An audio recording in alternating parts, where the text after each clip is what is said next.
E aí galera, como é que vocês estão? Fala aí. Eu sou o Brutus, pra quem não me conhece, sejam bem-vindos a mais um vídeo. E eu sei que vocês gostam de um protagonista fracassado que dá a volta por cima. Basicamente são os vídeos que vocês mais curtem aqui do canal. E pra vocês que gostam, esse protagonista aqui, ou vamos chamar ele de vilão supimpa, foi meio que obrigado a se tornar um vilão. Ele foi expulso da família, ele foi expulso do dormitório, o cara era um completo fracasso. E ainda era obrigado a seguir a trama de um enredo onde ele seria o vilão. Porém não era isso que o coitado queria não, pô, ele queria uma vida boa. Será que ele vai conseguir, rapaziada? Eu acredito que sim, porque ele tinha uma carta na manga, mas pô, tu só vai saber se tu assistir, então não perde essa obra, tá muito boa. Claro que eu conto com o apoio de vocês pra deixar aquele like aí, mete essa bala no like, pô. Comenta aí o que vocês querem, o que vocês acharam, se vocês gostam desse estilo de vídeo que eu tô fazendo agora, que eu tô tentando dar uma repaginada no canal. Se inscreve aí pra gente atingir a nossa meta de 100 mil inscritos, pô, tá muito perto, cara. E também pra quem quiser, tem o servidor do Discord que eu vou começar a interagir mais por lá, tá? Então, mano, entra aí e fica ligado. E pra quem quiser contribuir ainda mais com o canal, eu tô deixando o Pix fixado aí nos comentários, juntamente com o nome do Mauá, com o servidor do Discord e todas as informações que vocês precisam saber, meus lindos. Agora aproveita o vídeo, né, pô, chega de enrolação. O filho rebelde de uma família nobre que mandava na escola como se fosse um rei, acabou sendo expulso da casa dele, do dormitório, porque ele era um tremendo encrenqueiro. Taylor, que era o nome do nosso protagonista,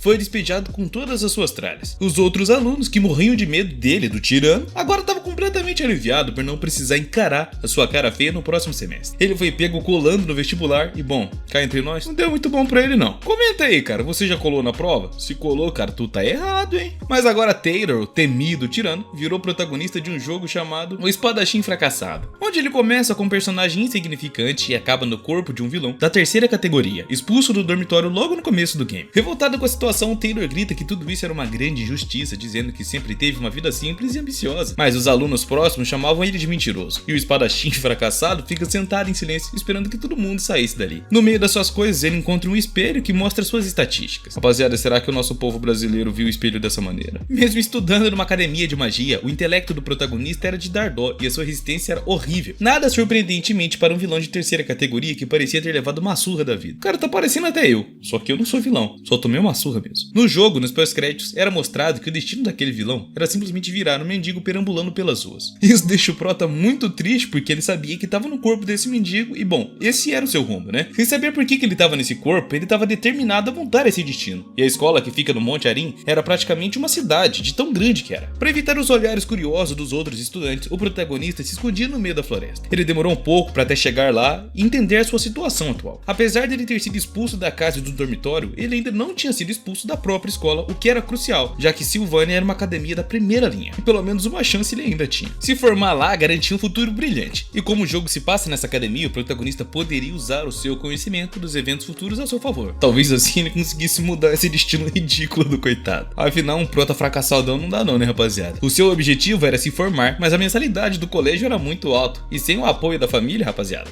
aí o cara não tinha o que fazer, né? Por esse motivo ele precisava até mesmo de uma bolsa de estudos que ajudaria muito ele. Porém, as suas estatísticas eram baixas demais para que ele conseguisse uma bolsa. Antes de pensar na mensalidade, ele precisava resolver 3 coisas urgentes: aonde ele ficaria, o que ele vestiria e o que ele comeria. Dá pra comer qualquer coisa, cara. Reboco de parede é mal bom. Pelo menos ele não precisava se preocupar com roupas, pois tinha bastante na mala. O problema seriam os outros 2. Ele não tinha onde dormir à noite, graças à sua péssima reputação era praticamente impossível que ele conseguisse um emprego agora. Sua única opção era ficar na floresta por um único momento. Pelo menos ele não morreria de sede, já que lá tinha um riachinho próximo. Faltava 10 dias pro início das aulas e o protagonista precisava urgentemente de um plano. Surpreendentemente, Taylor poderia usar magia nas lâminas de vento, mas a sua resistência era tão ruim que até cortar alguns pedaços de madeira e deixava o prota cansadaço. O maluco estava exausto e com fome, e lembra que o seu avô falava pra ele que em tempos difíceis comia até casca de árvore.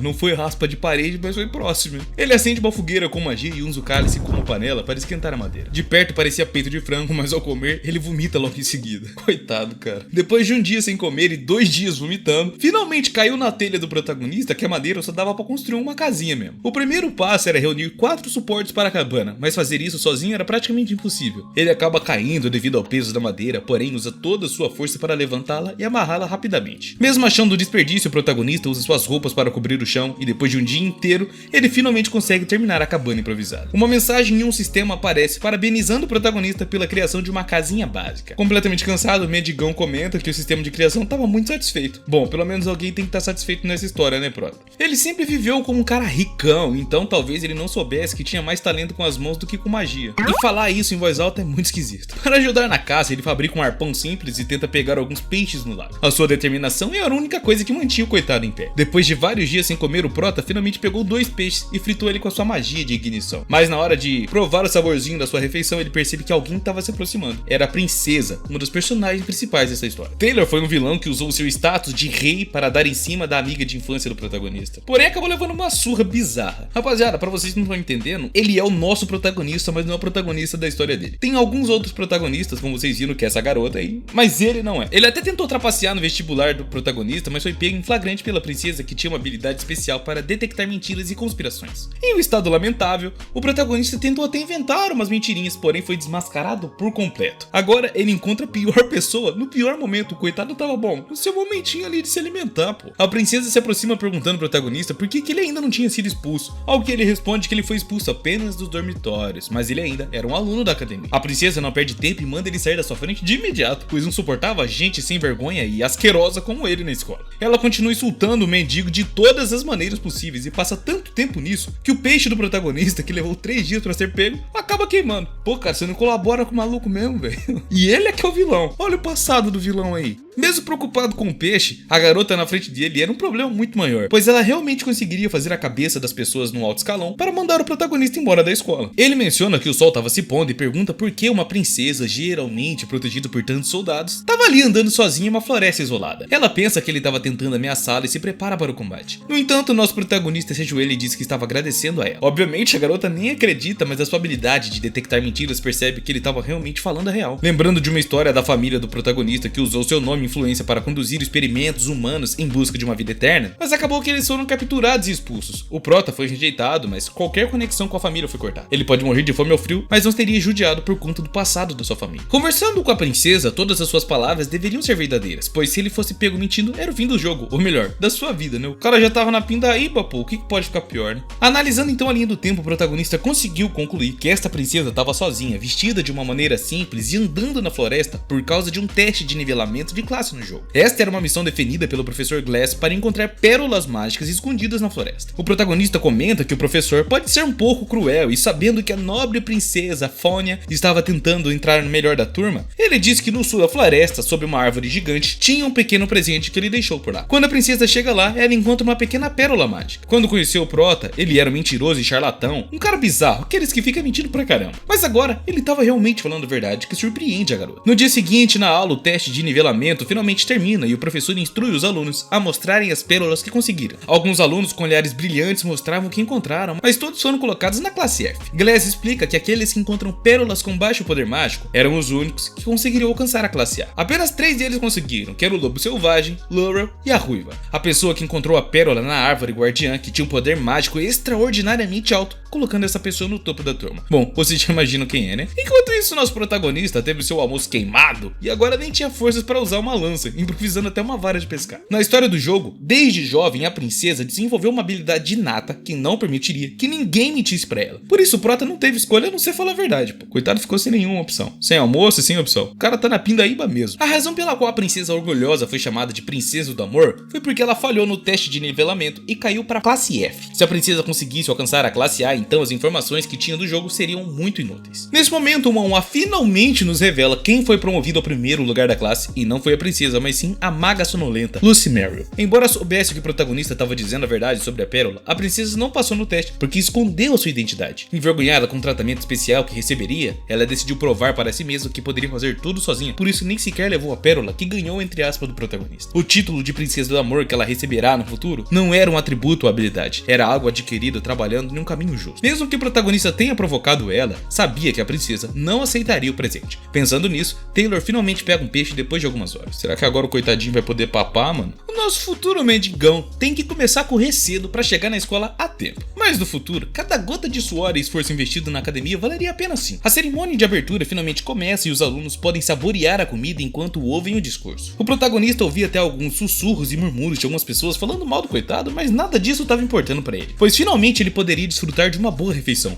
Uma comida de verdade. Parece eu quando tô fazendo miojo e minha esposa simplesmente prepara um rangão. Algumas garotas próximas ficam impressionadas com o fato de a pessoa que parecia lamentável durante o vestibular comendo de uma maneira tão educada. Enquanto a garota de cabelo rosa diz que ele parecia estranho de alguma forma, como se uma pessoa fosse completamente diferente. Bizarro. Hoje era o primeiro dia de aula. O nome da escola é Silvania, eu não sei, então vamos chamar só de Silvania. Eu acho que fica mais legal. Os professores então dão uma palestra muito boa, dando as boas-vindas a todos os novos alunos, enquanto o Prota quase foi expulso no primeiro dia. Fônia falou dele para o reitor, mas a julgar pelo sorriso daquele velho rabugento, ela não deve ter falado nada de ruim. Mesmo assim, era melhor que o protagonista tomasse um certo cuidado, para que a história original não se cumprisse, né? Por morar na floresta, o Prota adquiriu algumas habilidades de sobrevivência que ele literalmente usava para sobreviver. Durante a caça, ele acaba se deparando com a garota de cabelo rosa, Yannicka Fulver, a melhor aluna do segundo ano e uma das personagens principais também. Yannicka percebe a presença do Prota e pergunta se ele era o cara bizarro que a outra garota havia mencionado, e aparece rapidamente na frente dele, se apresentando. Yannicka diz que esta floresta era o território de um espírito de alto escalão chamado Meralda, que comentou sobre o visitante indesejado que vivia lá, ou o mendigão do mato. Ao ouvir essa expressão, o Prota fica preocupado e triste, já que havia derrubado árvores e matou muitos animais. Se ele não fosse expulso da escola agora, seria expulso da floresta, pô. Coitado, mano. Mas Yannicka diz pra ele não ficar preocupado, pô. Pode ficar de boa, pois isso era apenas a ordem natural das coisas. O Prota até fica aliviado, e isso faz Yannicka perceber uma coisa. Ela estende as mãos e mostra o espírito da floresta com o qual assinou um contrato, mas Taylor não vê nada. Ele pensa que se quisesse ser amigo de Yannicka, só precisava intervir na hora certa, mas decide se afastar, falando pra ela que não conseguia ver espíritos e que só veio ali em busca de uma comidinha, saindo logo depois de falar isso. A melhor opção agora era seguir a trama original, pois só assim ele conseguiria ganhar uma vantagem informacional. Além disso, Yannicka era alguém de quem ele nunca deveria se aproximar. Vai entender, né? A única pessoa que trata ele bem, pô. Ao ver Taylor ir embora, ela conta a Meralda que ele realmente era fascinante, aparentemente nem conseguia ver espírito, mas se pergunta como ele sabia que o guardião da floresta era um lobo selvagem gigante. Yannicka fica triste, pois tentou ser amigável com o Prota, mas ele foi completamente grosso e seco. O cara foi ríspido, parecendo até mesmo Gro. Mesmo assim, ela não desiste de conquistá-lo e diz que teria outras oportunidades para ver esse carinha. Enquanto isso, vemos a vida difícil que o nosso herói/vilão estava vivendo. A distância entre a sua cabana e a escola era extremamente longa. Tipo quando seu avô ou seu pai conta quando eles iam na escola, sabe? Que eles pegavam uns caminhos absurdos, passavam dentro de rio, com eles usando um pacote de arroz como bolsa. Tá ligado, né? Mesmo que ele saísse de manhã cedo e correndo a toda velocidade, ele sempre chegava atrasado. Bom, quase sempre. Tá parecendo eu, pô. Eu acordo mais cedo para me atrasar com mais calma. Pra estudar, o protagonista usa um pedaço de pau queimado e uma laje de pedra, pô. Coitado. No caminho de volta, o Prota tem que levar as suas roupas suadas diariamente e lavá-las. E ainda tem que verificar várias outras coisas para o dia seguinte ser perfeito, entre aspas. Por isso, ele só dorme 4 horas por noite. Mas o que realmente incomoda ele é a Yannicka, que seguiu o coitado o dia todo. O cara já não tem casa, o cara não tem família, o cara não tem paz, mano. E agora a menina ainda fica seguindo ele não tem nem mais privacidade, pô. Ela perguntou como ele percebeu, mas seria estranho se ele não tivesse percebido. O Prota ameaça até perguntar se ela não sabe quem ele é. O pior vilão que existia. O mentiroso e vigarista, e salafrário e balbuciador, e... bom, vários outros nomes. Ed Roth Taylor, que era o nome dele. Esse era o julgamento que as outras pessoas faziam do Prota, mas a Yannicka ainda nem sequer conhecia ele e preferiu não julgar. Essa frase lembra o Prota que tipo de personagem ela era. Alguém que parece ingênua e tola por fora, mas sabendo o que a esperava no futuro, era impossível responder a ela com um sorriso refrescante. E Yannicka se tornaria a líder do primeiro ato. Mesmo sendo a única pessoa que ainda sorria para Roth Taylor, ela precisava ser afastada de alguma forma do Prota, porque bom, já deu pra perceber que ela não é uma boa pessoa. O protagonista diz que a sua vida tava uma bagunça e que foi rejeitado por sua família, então pede dinheiro emprestado pra garota. Todos os anos, Yannicka recebe uma bolsa de estudos por ser a melhor aluna, mas isso não significava apenas a sua excelência acadêmica. Ela vem de uma origem pobre e a única maneira de se matricular e avançar na escola foi com essa bolsa. Infelizmente, ela teve que recusar os pedidos do Prota, embora fosse seu objetivo principal. 3 dias depois, Taylor ainda se sentia mal pelo que fez, mas era melhor do que se envolver com ela. Ele precisava afastar ela a todo custo. Com personagens importantes mudando a história principal, o problema era que o protagonista parecia atrair personagens importantes como se fosse um imã, como se o cara quisesse realmente mudar a história de propósito. Quando ele vai entrar em sua tenda, encontra simplesmente o gênio mais poderoso do jogo, Lucy Merrill, dormindo em sua cabana. Ela acorda reclamando que era tão barulhento ele e que nem sequer conseguia dormir ali. Mas quando o Prota pergunta o que fez, ela responde que não estava falando com ele, mas sim com um lobo do tamanho de uma casa que estava atrás dele. Ela diz que o guardião estava insistindo para Taylor salvar Yannicka a todo custo. Mesmo com Lucy apontando para onde ele estava, o protagonista ainda não estava vendo nada. O cara estava achando que ela estava lelé da cuca. O maior problema agora era Lucy. Como uma linda preguiçosa, ela volta a dormir e o Prota percebe como ela chegou lá. Mesmo sendo pequena, Lucy poderia usar magia para soltar como se fosse um canguru, sempre procurando os melhores lugares para tirar uma boa sonequinha. Afinal, quem é que não gosta de dar uma nanada? Esse acampamento ficava no meio da floresta onde não tinha ninguém por perto, sendo o lugar perfeito para tirar um onco. No dia seguinte, Taylor percebe que deveria fazer algo com Lucy enquanto ela dormia, tipo tacar cola no sapato dela,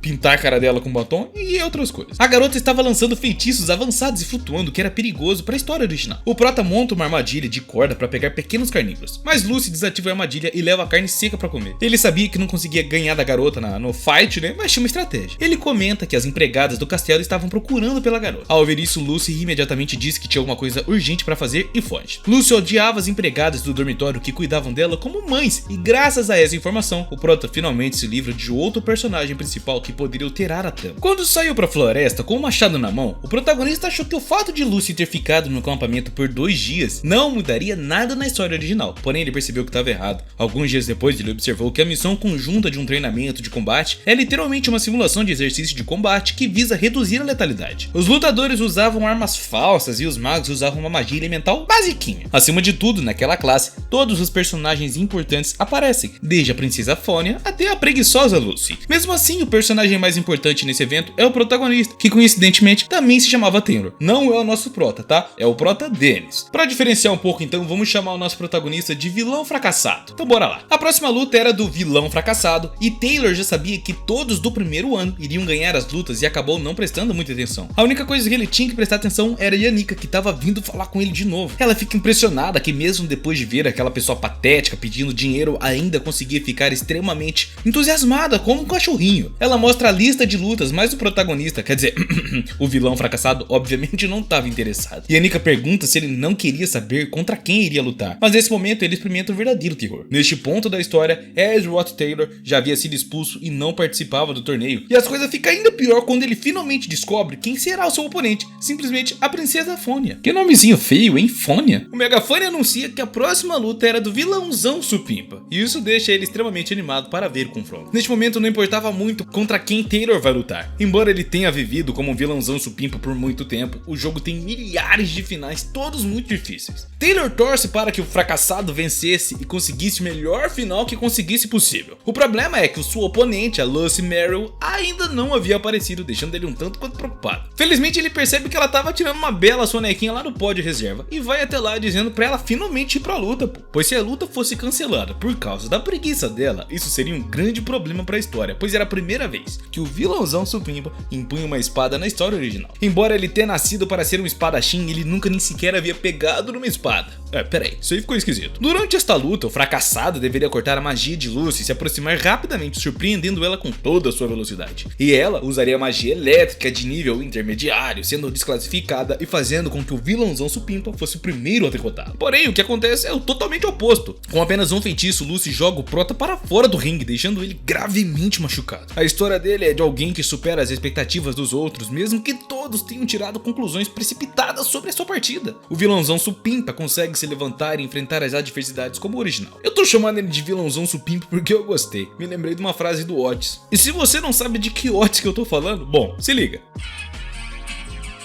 Eu acho que agora você já sabe, né? Ele avança rapidamente em direção a Lucy e pensa que este era o momento em que ela usaria a magia do raio. Porém, desta vez, ela para o golpe usando a magia do vento, jogando o fracassado para muito longe. Taylor fica completamente chocado, percebendo que a história original havia mudado real. Ao ver o fracassado saindo da arena, ele pensa que deixá-lo sozinho definitivamente seria um mero problema. A proteção da asa que Lucy usa era uma magia contida através de um contato com o espírito de alto escalão Meralda. De acordo com os cenários, Lucy e Meralda eram entidades distintas, mas por causa dos 2 dias que ela passou na cabana do prota, quer dizer, do vilãozão supimpa, ela acabou assinando um contrato e ficando bem mais potente. Ela se aproveitou do suco, né? Quando os homens de Lucy e da princesa são chamados para o duelo, Taylor corre até o vilãozão supimpa, ignorando por completo Fônia, que estava em seu caminho. Nesta luta, o vilãozão deveria ganhar confiança em sua espada, mas no final, ele acabou perdendo por causa da existência de um personagem que nem sequer deveria estar lá. O prota grita para ele não se sentir mal, dizendo que a sua luta foi incrível. Se o coração do vilãozão tivesse partido, haveria uma chance de que Taylor precisaria trabalhar mais na história. E agora, voltando um pouco pro passado da garota chamada Fônia, que não é um nome que eu gosto muito, A primeira pessoa a descobrir o seu talento foi o Imperador Cole. Essa habilidade não foi dada por um deus, mas sim foi algo que ela desenvolveu como um meio de proteção. Mesmo podendo ver através das pessoas, havia um incrível abismo em seus olhos. Um horrível abismo. Taylor pede para Fonny ir com calma enquanto as pessoas ao redor que ouviam gritar para o vilãozão supimpa pensam que ele estava apenas tirando sarro de alguém que acabou de perder. Mesmo concordando com o que as pessoas diziam sobre o Rod Taylor e sabendo que ele foi um mentiroso até o fim do ano passado, Fonny sabia que o desespero dele era genuíno. E o combate começa e Fonny estava lá, toda pimposa. Nosso protagonista confunde ela e planeja chegar a uma conclusão com esse duelo, sabendo que as únicas magias que Ed poderia usar eram fogo e vento. Ela começa com uma bola d'água e se pergunta como ele reagiria. Seu objetivo nessa luta era esquecer tudo e ter uma grande batalha, mas a realidade é que o protagonista fica escondido pela magia sem fazer nada. A princesa, esperando uma grande batalha, fica confusa enquanto Taylor deita no chão, rapidamente assumindo a derrota por não apanhar mais. Os outros alunos começam a rir dele, já que ele acabou sendo pior do que o vilãozão supimpa. Enquanto se levantava, Taylor diz que foi uma boa luta e que aprendeu muito, mas a princesa estranha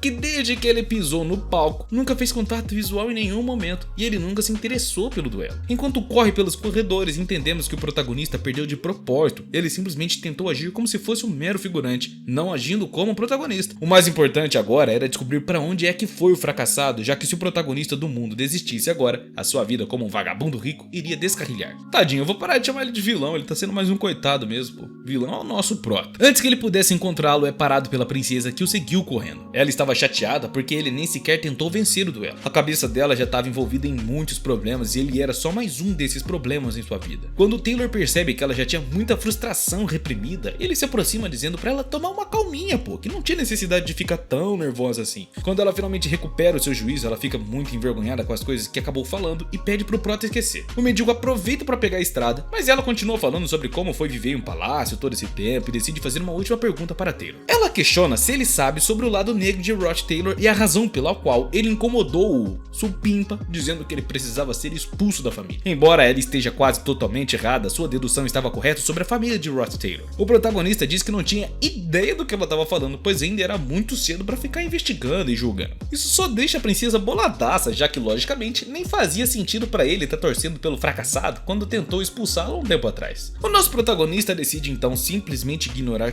todas essas questões aí e responder com mentira, mesmo sabendo que seriam detectadas, deixando Fonny ainda mais nervosa, já que ela não tem provas para comprovar o que estava dizendo. Ela se acalma e abre caminho para ele ir lidar com o que precisava enquanto estava indo embora. Taylor então se sente um pouco culpado, cara. Ela já estava tão envolvida com a história principal e ainda tinha que lidar com mais uma dor de cabeça por causa dele. Taylor diz que os fardos que ele carregava não poderiam ser comparados com os de uma princesa, mas às vezes ela precisava relaxar um pouco, pô, ficar de paz. E este não era o palácio onde ela precisava se preocupar com todos, era a Academia Sylvania. Ao longo de sua vida, Fonny a viu através dos outros, mas esta foi a primeira vez que alguém viu através dela, que alguém viu seus sentimentos. O protagonista perdeu muito tempo naquela conversa e se ele não fosse rápido, a sua vida de vagabundo, ou melhor, o mundo de vagabundo dele poderia simplesmente acabar. Mas antes que ele pudesse se aproximar do fracassado, ele é parado por outra garota, dizendo que o protagonista estava passando por momentos difíceis e não precisava de mais alguém incomodando. O fracassado se levanta e pergunta por que Taylor ainda estava na escola. Nesse momento, Taylor percebe em sua cabecinha fraca que tinha esquecido alguma coisa. Que apesar dele ser um fracassado, ele tem um espírito de luta que nunca vacila, não importa o quão forte seja o seu oponente. Enquanto lutava contra a princesa, a pessoa que fugiu sem olhar para trás foi Triss, que a consolou após a derrota. O vilãozão supimpa pergunta se Ed tinha algo para discutir com ele, e Taylor percebe enquanto o protagonista estivesse ao seu lado, ele não precisaria se esforçar tanto. Então ele decide ir embora dizendo que o prota é bom com espadas, diferentemente dele. Para ser honesto, Taylor pensou que o fracassado faria todo o trabalho pesado como protagonista do jogo, mas agora ele se sentia até que aliviado, cara, pois o personagem com quem ele viveu por tanto tempo ainda estava muito mais do que bem. Mesmo assim, não é como se os outros personagens fossem começar a gostar dele, simplesmente do nada. Então Taylor continua indo até a porta até ver uma explosão no campo de treinamento. Originalmente, todos deveriam testemunhar isso enquanto estavam sentados, a luta da filha de Ouro Laurel e da bruxa espiritual Janica. Mesmo assim, o fracassado e seu amigo estavam assistindo aquela cena, e Taylor esperava que ele observasse bem o combate, já que a sua primeira aprovação estava se aproximando. O chefe do primeiro capítulo, Janica. Depois que o pessoal do combate a cerca, pois ela foi a única a derrotar os novos alunos, Janica fica bastante feliz agradecendo no geral, mas acaba vendo que a garota que ela acabou de derrotar foi levada totalmente ferida e se sente extremamente mal com isso, porque pô, ela não queria machucar a garota, ela só tava fazendo o que era pra ser feito. Ao contrário de Lucy, originalmente derrotada, o protagonista e toda a atenção que deveria ter sido dada a ele foi para Janica. Ela já tinha muitos amigos, mas este incidente tornou as coisas ainda mais frenéticas, o que pode realmente ser bom para Taylor, já que ele não a veria por um bom tempo. Talvez salvando assim a trama principal que ele estava tentando manter. 2 semanas se passaram desde o treinamento do combate, e sem os personagens principais, ele pôde se concentrar em estudar para sobreviver,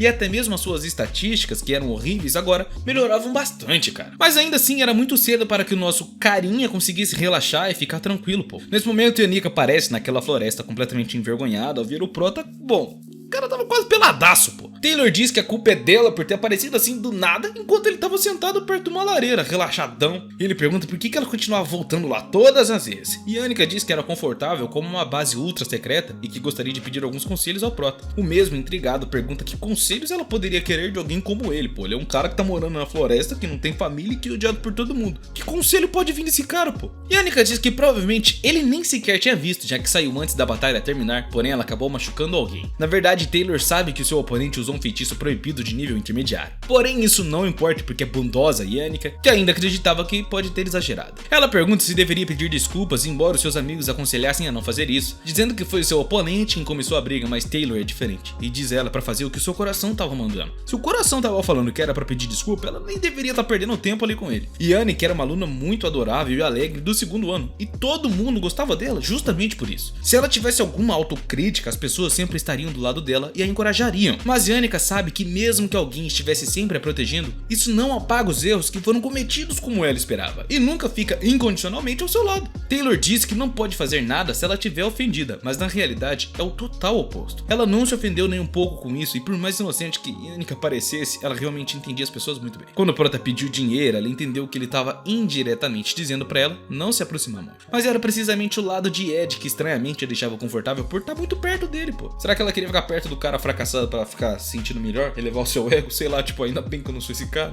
Pode ser, mano. Comenta aí o que vocês acham. No dia seguinte, vemos que o protagonista tinha um problema mais sério ainda. O jogo do espadachim fracassado era considerado uma obra-prima, porém poucas pessoas viram o seu verdadeiro final, pois é um jogo de múltipla escolha com vários caminhos ruins. Existe uma personagem conhecida como a Assassina Iniciante, pois todos os encontros com ela no início do jogo resultavam em uma morte. E essa mesma pessoa estava perseguindo o prota por toda parte, e ela era a filha de ouro Laurel Kelly. Laurel é designada como uma heroína oculta. Ao contrário da princesa, ela é tratada como uma vilã desde o início, mas a sua verdadeira face só é revelada na segunda metade da história. No momento em que entende sua solidão e raiva, os jogadores eram forçados a escolher entre ela e a princesa. Mas o nosso protagonista nem era o herói dessa história, então ele foge sem falar com ela. É claro que a filha de ouro não deixaria que ele fosse embora tão facilmente. Laurel diz que Ed é uma grande inspiração, pois mesmo em circunstâncias difíceis, ele continuava se esforçando sem parar, e se tirasse o fato de que ele era arrogante e egocêntrico, ainda assim era alguém para se admirar. Antes de partir novamente, ela oferece 3 moedas de ouro para ouvir o seu pedido, já que Ed esteve próximo de Annika recentemente. A mercenária gostaria que o prota ajudasse a fazer amizade com Annika. As 3 moedinhas de ouro que ela ofereceu estavam muito tentadoras por prota, pois equivaliam ao ganho de um mês inteiro para alguns. Mas o protagonista não é vendido, então ele se aproxima e pergunta se a filha do ouro também queria comprar conexões com o dinheiro. Laurel coloca as moedas no bolso do prota, praticamente confirmando sua perguntinha. Essa raposa obcecada por dinheiro percebeu que entraria em uma guerra política com a princesa pelo controle da academia, então ela já começou a ganhar aliados. Bom, isso não poderia ter um final muito bom, né?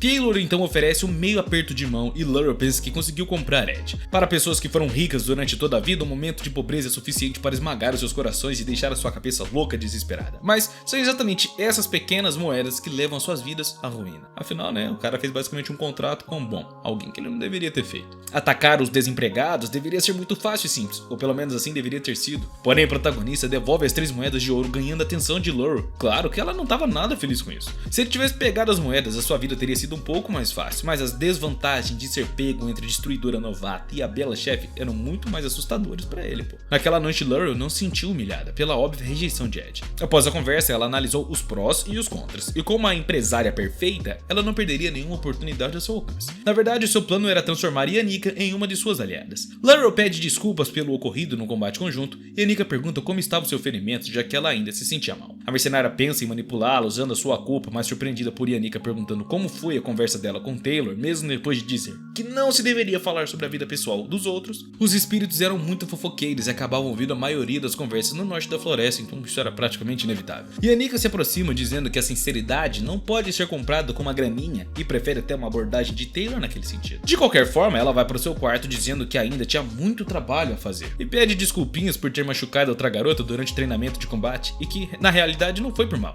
Ela fica um pouco desapontada porque todas as suas tentativas de conseguir aliados não deram certo, mas nota algo estranho. Yannika parecia estar no limite do acampamento. O protagonista arruma todas as suas roupas com cuidado, mas Lucy, que estava passando, diz que o lugar fede e usa magia para explodir tudo, espalhando as roupas para todos os lados. Antes que ele ficasse irritado, a empregada sênior do melhor dormitório de Sylvania, Bel Maia, aparece. Por coincidência do destino ou não, ela foi a responsável por expulsar Rod Taylor. Ele tenta explicar o que estava fazendo ali, mas Bel já sabia que por causa de Yannika, embora não esperasse que ele estivesse vivendo como um Tarzan na floresta. O cara tava vivendo tipo uma assombração no mato, mas o cara tava bizarro. Taylor não consegue tirar os olhos da cesta que a garota ali carregava. As empregadas são um grupo de mulheres de elite treinadas para a tarefa doméstica, e dentro da cesta ela carrega os melhores ingredientes que coletou em toda a sua vida. Taylor tenta lembrar se ela é uma personagem importante para a história, mas ao perceber que não tinha impacto assim na trama principal, ele diz que nunca poderia subestimar uma empregada que estava sempre trabalhando duro. Então ele pensa também que não deve haver problema em fazer amizade com alguns personagens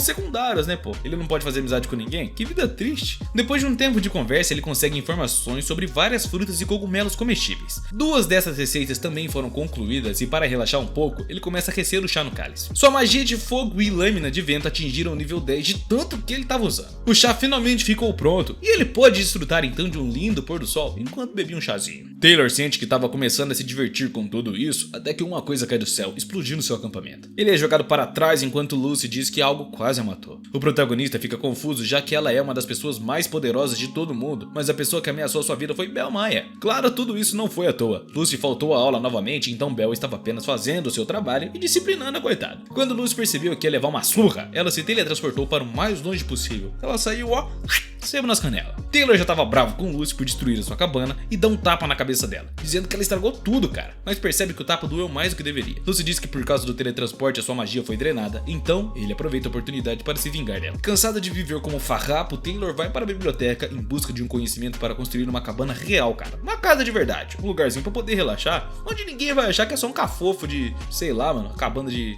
esquilo. Uma garota nesse momento se aproxima dizendo que era hora de fechar a biblioteca e percebe que o prota tava estudando, o maluco tava mandando ver nos livros. Ela diz que ver pessoas estudando com tanto empenho a motivava a estudar também, se apresentando e perguntando ao nosso protagonista qual era o seu nome. E ele se apresenta como Ed Rod Taylor, e a garota fica chocada, pois uma reação comum devido à sua fama, né? Ela menciona que conhecia alguém tão sincero quanto ele que vai torcer por ele a partir de agora. Mas a garota diz que ele é diferente do que dizem os rumores e que nem sequer deveria confiar nesse povo que ficava falando mal do coitado. Ela menciona que conhecia alguém tão sincero quanto ele que vai torcer por ele a partir de agora. Quando estava saindo para voltar ao dormitório, um grande terremoto faz uma estante cair em cima dela. Já se passaram 2 horas desde que o desastre começou, então esse foi o fim do primeiro capítulo e também começaria a luta contra o chefe. Já se passaram 2 horas desde que o desastre começou e as crianças se reúnem no acampamento enquanto Aiza explicava que esta é uma magia de invocação espiritual, ou melhor, uma magia para invocar um espírito negro de alto escalão, Glaskin. A princesa diz que isto é uma má notícia, pois a única pessoa que pode invocar tantos espíritos e é a melhor aluna do 2º ano, Yannika Fowler. Todos ficam em silêncio ao ouvir isso, pois conheciam o potencial dessa garota.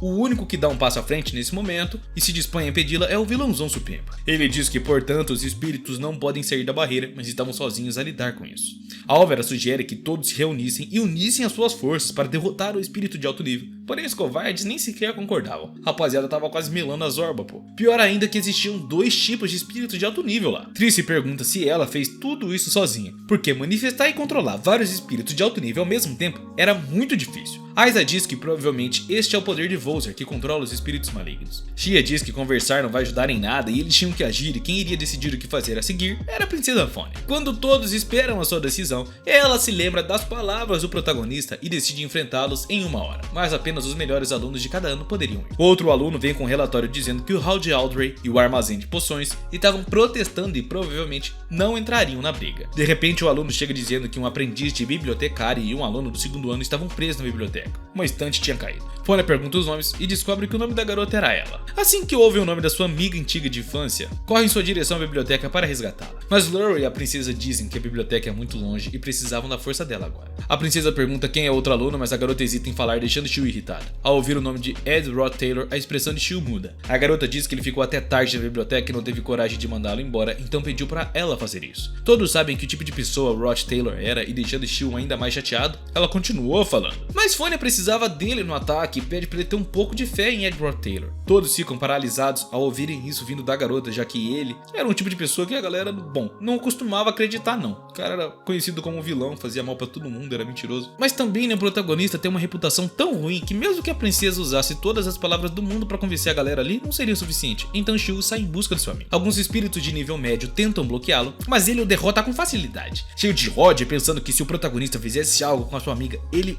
o consumiria com tanta raiva. O passado de Shio é a clássica história da pobreza e riqueza. Ele vivia em savanas distantes que nem o poder do reino poderia alcançar. Um lugar onde a sobrevivência do mais forte era a lei. Shio era descendente de novos nômades, mas quando chegou à idade adulta foi separado de sua família e viveu sozinho como um lobo solitário, fazendo de tudo para sobreviver. Um dia uma jovem perguntou seu nome e disse que ele parecia um lobo andando sobre duas pernas. Naquele momento Shio percebeu que não era um lobo solitário, mas sim um filhote abandonado pela matilha. Daquele dia em diante, o pai de Oka aceitou Shio na família. A vida civilizada fez a selvageria se tornar uma memória distante. O filho de lobo virou o homem, mas se for para proteger a sua amiga, ele voltaria a ser uma fera. Ai, bravão. O motivo de tudo isso são os rumores sobre Rod Taylor, um trapaceiro que judiava de todo mundo. Shio corre rapidamente pelos corredores da escola, vendo Rod Taylor sentado no chão, gravemente ferido. Ele pergunta onde é que estava ela e Ed diz que estava na sala de iscas. Quando Shio entra, vê a sua amiga dormindo pacificamente. Todas as suas preocupações então desaparecem por um momento. O cara fica relaxado, né, pô? Achou que estava no pior momento. Olhando em volta, ele percebe várias conchas de livros ao redor dela, como se estivessem tentando protegê-la. As cortinas estavam fechadas para impedir que os espíritos a vissem, até uma nota que estava escrita no quadro avisando para não sair. Ao perceber que o sangue na jaqueta dela não era dela, Shio entende que foi Rod Taylor quem sacrificou seu corpo para protegê-la. Ah, o maluco tá virando herói, cara. Daqui a pouco ele vai meter um: vocês não são os verdadeiros heróis, eu sou o verdadeiro herói. 3 horas atrás, quando as bombas começaram a cair, Taylor conseguiu salvar ela graças ao seu treinamento diário. Ele acha estranho que o epílogo do episódio 1 estivesse acontecendo mais cedo do que o esperado, mas esperava que o cara supimpo e os outros personagens pudessem lidar com isso sozinho, sem precisar dele, já que não era sua tarefa. Claro que ele não podia ficar de braços cruzados, afinal o tempo era essencial para isso.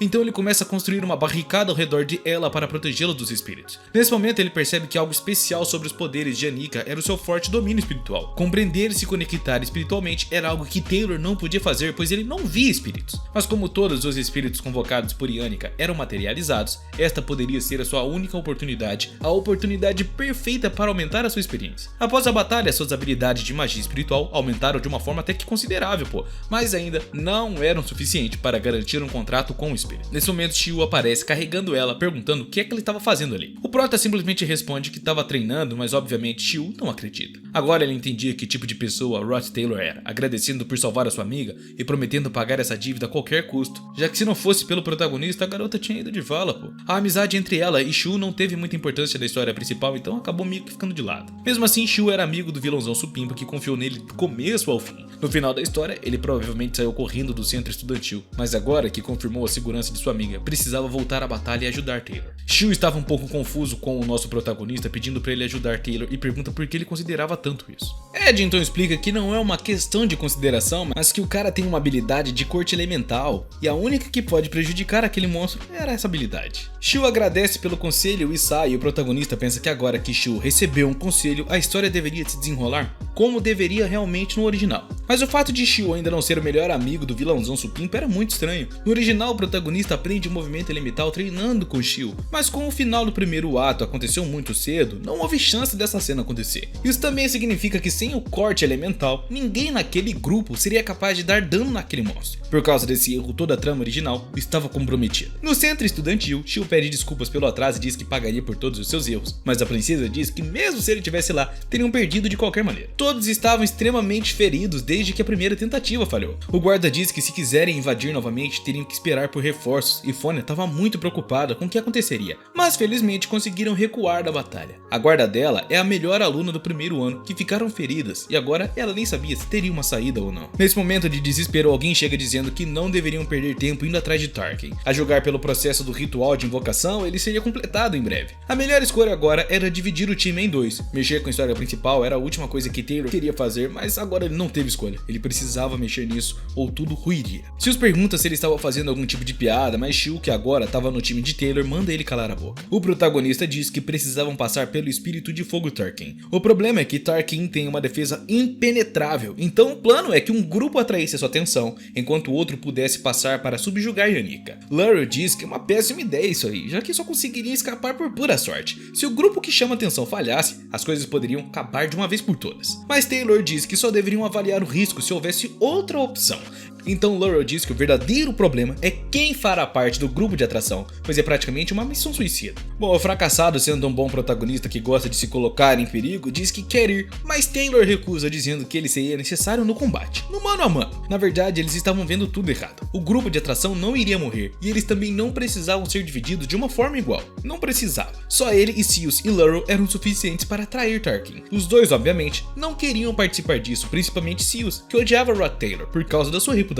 Que também não era lá aquelas coisas, né? O coitado tinha uma péssima reputação mesmo. E mesmo sem entender as suas intenções, a princesa decide seguir a ideia e dividir o time em dois: a equipe de personagens poderosos e o esquadrão suicida. Com precaução, ela pede para que nenhum deles morresse. Bom, como se isso fosse uma opção deles, né? Enquanto todas as equipes partem para os seus objetivos, Taylor diz a eles para seguirem as suas ordens, e se caso fizessem isso, tudo ficaria muito bem. Enquanto avançavam, o protagonista estava certo de que venceriam essa batalha. O cara estava completamente confiante de si. Ele diz a Sius para não se preocupar tanto, mesmo com medo e sem confiança. Sius é um dos mais fortes em combate e percebe que Rod Taylor estava cheio de confiança também. Ele começa a pensar que realmente existia uma maneira de vencer, já que a única coisa que precisavam fazer era atrair a atenção daquele lagarto gigante. Sius decide se juntar àquela equipe porque a atitude firme da princesa o convenceu. E percebendo que ele não estava sozinho naquilo, ele conseguiria reunir um pouco mais de coragem para enfrentar os seus medos. Sius se aproxima do lagarto, que já estava preparando um grande ataque. Quando pergunta a Ed o que ele deve fazer, os dois simplesmente desaparecem, deixando ele sozinho para enfrentar o lagarto. Desesperado, o coitado do cara começa a fugir, gritando que eles eram traidores nojentos. Larry estava do lado de fora ouvindo e lembrando das palavras do protagonista. Enquanto Sius avança sozinho, Taylor diz para ela ir embora e Larry pergunta se no final ele sempre planejou sacrificar Sius, mas Ed diz que não era um sacrifício. Por mais que não parecesse, Sius era um dos melhores alunos da academia. Além disso, a função mais importante será de Larry, já que ela é a responsável por garantir um caminho para a entrada do grupo de subjugação e de ferir um golpe crítico em Tarkin. Enquanto ela preparava o feitiço, Larry acredita que realmente não se deve confiar em rumores. Ed sabia que todos poderiam hesitar e duvidar de si mesmo, mas Laurel era diferente de todos eles. Ele diz a ela para explodir tudo quando o grupo de subjugação chegar. Laurel pergunta o que eles estão fazendo e ordena que entrassem para subjugar o chefe. Ela lembra também que durante o treinamento de combate, acabou explodindo o teto do salão. Talvez por isso Taylor tenha deixado essa função para ela, que era bom explodir as coisas, e ela começa a achar ele bastante interessante. Conforme o grupo de subjugação avançava, Laurel lembra sobre a sua outra função, e o coitado de Sius estava fugindo pra caramba, desesperado do lagarto gigante, gritando que se ele sobrevivesse, mataria o protagonista e Larry. A mercenária prepara o feitiço e lembra das palavras do prota que mesmo que conseguisse atrair Tarkin, não poderiam deixar que ele pagasse pela escola, pois isso destruiria tudo, sem mais e nem menos. A única maneira era prendê-lo e para isso eles primeiro precisariam lidar com sua concha de resistência humana. Taylor já tinha um plano enquanto sobe as escadas do prédio correndo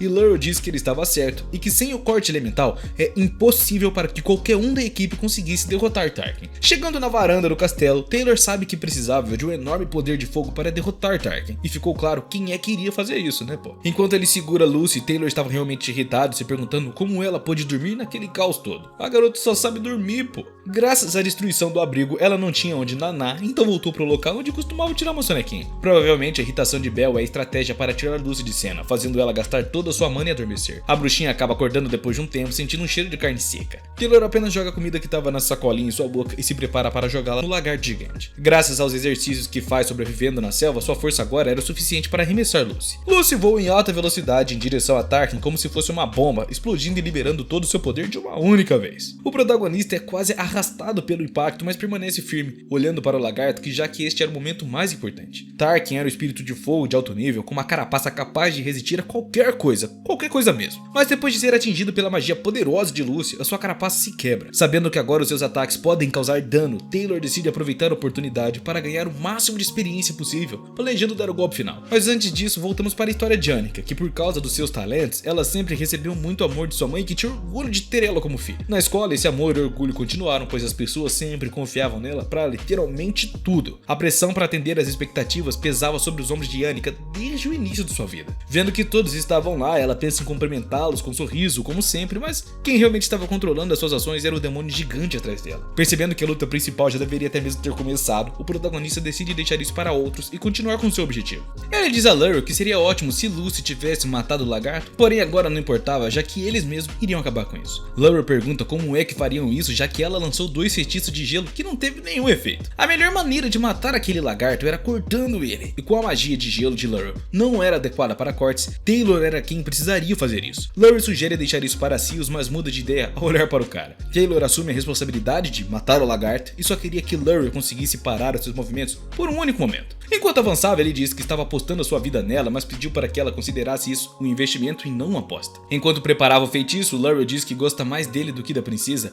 que age como monarca só por ser de linhagem real, e também estava disposta a apostar a sua vida nisso. Seals não aguenta mais fugir, então Taylor avança para cima do lagarto. Vendo o monstro preparando o ataque, ele começa a entender por que Seals estava com tanto medo. Mesmo assim, continua avançando enquanto prepara sua lâmina de vento. Mas antes de chegar ao chefe, algo chama sua atenção. O braço direito de Jin aparece no céu, o que significa que o grupo do cara acabou entrando na fase final do chefe e que as coisas estavam indo conforme esperado. Mas o momento não era bom, pois tal cena atrairia a atenção de qualquer um. Enquanto enfrentava o ataque mágico de Tarkin, Taylor acerta o lagarto no último segundo. Mesmo em meio a tanta turbulência, ele não comete erros. Ele não é como todos vocês. Ele é mais forte, melhor, mais esperto. Ele é melhor. Usando sua habilidade ao máximo, a lâmina de vento perfura o pescoço de Tarkin, finalmente derrotando ele. E claro, não foi o único vitorioso. O protagonista fracassado avança e corta a mão direita de Jin completamente. Devido à explosão, ele é jogado pra longe, agora com cabelos completamente brancos, e mesmo sendo um fracassado, realmente agora era o protagonista dessa história. Enquanto isso, Taylor vê o céu rachar, marcando o fim da batalha. Laurel diz que conheceu muitas pessoas que afirmavam arriscar a sua vida, mas todos eram completos covardes. E olhando para a expressão vazia de Ed, ela pergunta qual era o problema, já que acabaram de passar por uma crise de vida ou morte, e decide se apresentar de novo. Eles apertam as mãos, mas quando Ed olha para a mão dela, vê 3 fios dourados. Desta vez ela conseguiu pegá-lo desprevenido e disse que agora ele estava lhe devendo um favor.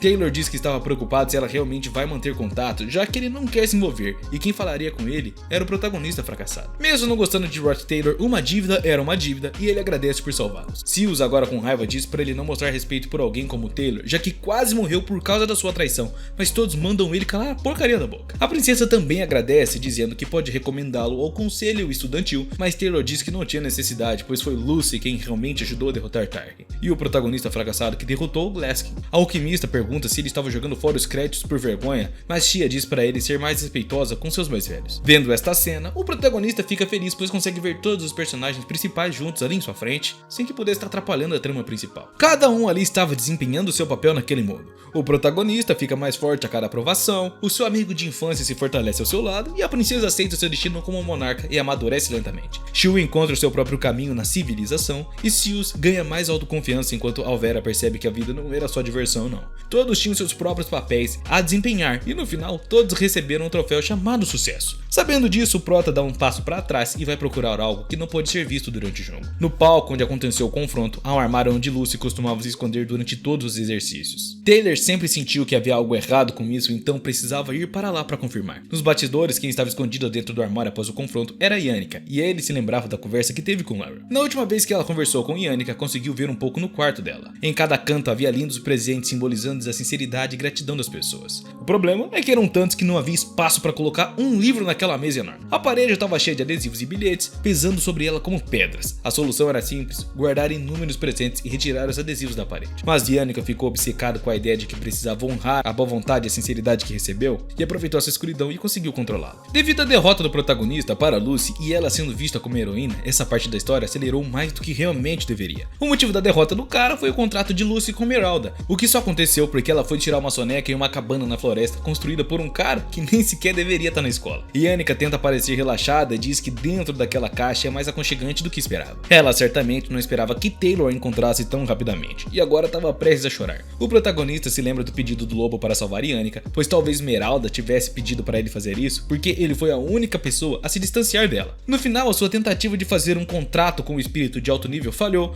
mesmo depois de estudar e treinar magia até tarde da noite todos os dias. Sempre sorrindo para sua família, amigos e professores, nada disso adiantou. Ela certamente passou por muitos momentos difíceis em segredo, e Taylor não sabe o quão reconfortantes suas palavras podem ser, mas diz que ela certamente trabalhou duro para chegar até lá. No topo do palco havia um desfile orgulhoso dos personagens principais que eram aplaudidos e elogiados. Atrás do palco estava escuro e silencioso. O vilão do primeiro ato sai do palco assim que os personagens principais avançam. Embora ele tenha testemunhado a conclusão do primeiro ato inúmeras vezes, era a primeira vez que realmente via tudo. Agora, com as suas habilidades espirituais no máximo, ele pôde ver todos os espíritos que cercavam Annika. Todos os espíritos, incluindo Esmeralda, que pareciam satisfeitos com todas as suas ações. 10 dias se passaram desde o julgamento de Annika e ela reconheceu todos os seus erros, declarando que aceitaria a punição de bom grado. No segundo julgamento, porém, alunos e professores expressaram seu apoio a ela. A princesa disse que ela não deveria ser julgada por tentativa de mandar os outros de vala, pois estava sendo controlada por um espírito maligno e não agiu com consciência.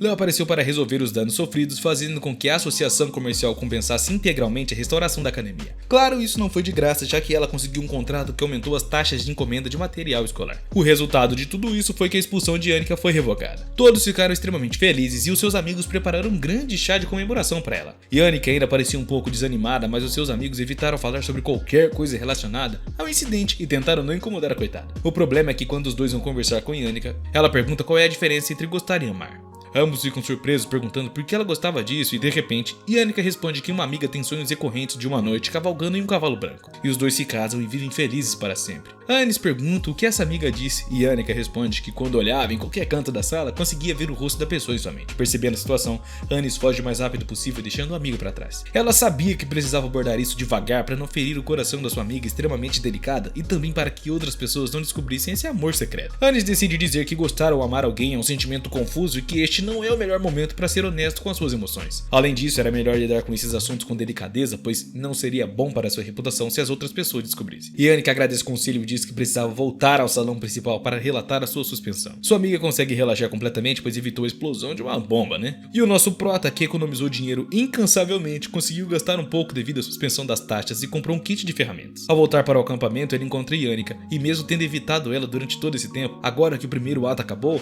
ela acabou se tornando um personagem nada a ver, um personagem secundário, e ele não via problema agora em começar a se socializar com ela. No entanto, assim que ele fala, Annika se esconde atrás de uma árvore e foge, incapaz de ser honesta com seus sentimentos. Taylor acha impressionante como conseguiu fazer uma pessoa boa e simpática perder a compostura, mas não podia ficar pensando nisso muito, pois ele estava muito ocupado. Dele liderar o projeto e construir uma cabana de verdade para ele morar, e não ficar no meio do mato numa moita, como se fosse um animal. Bom pessoal, eu vou ficando com o vídeo por aqui, comentem aí o que vocês acharam dessa história, se vocês gostaram, se vocês não gostaram, comentem o que vocês acharam também desse novo tipo de vídeo, e é claro, mete aquela bala no like para ajudar. Tamo junto, fiquem com Deus, até a próxima e fui.